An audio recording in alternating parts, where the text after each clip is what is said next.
Keçinde Бишкек шаарынын Асанбай Кече районундагы Томи мал соода сүйүнүнүн алдындагы жаңжылдык балаты кулап, бир кишини басып калды. Бул туурасында репортер кечеге окурмандар билдирди. Ал дүкөнүн астында таксиге наристесин салып, унаанын багажына бешик арабасын коляска салайын деп жатканда балаты аялдын башына тийгенин айтат. Балатынын темири башына келип бир тийди, көпкө дендароо болуп туруп калды. Эл деген эл экен.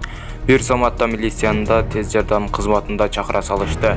Бирок аларга макул болбой жатты. Анткени унаанын ичинде наристе кызы ыйлап жаткан эле.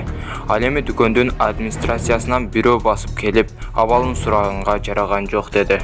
Бишкектеги кароосуз калган Ысык көл мейманканасынын аймагын бузуу иштери башталды. Бул тууралуу репортер кечеге окурман билдирди. Анын айтымында бул боюнча бир дагы маалымат булагы кабарлай элек, өкмөт комментарий берелек. Видеодон экскаваторлор мейманкананын чатырына көтөрүлүп жатканын, министрлер кабинетинин башчысы Акылбек Жапаров жана кыргыздын ырымын кылып кой союп жатканын көрүүгө болот. Так ушундай акыркы кабарларды билип туруу үчүн видеого лайк басып жана каналыбызга жазылып, жандагы коңгуроочону да сөзсүз түрдө басып кетиңиздерди суранып калабыз.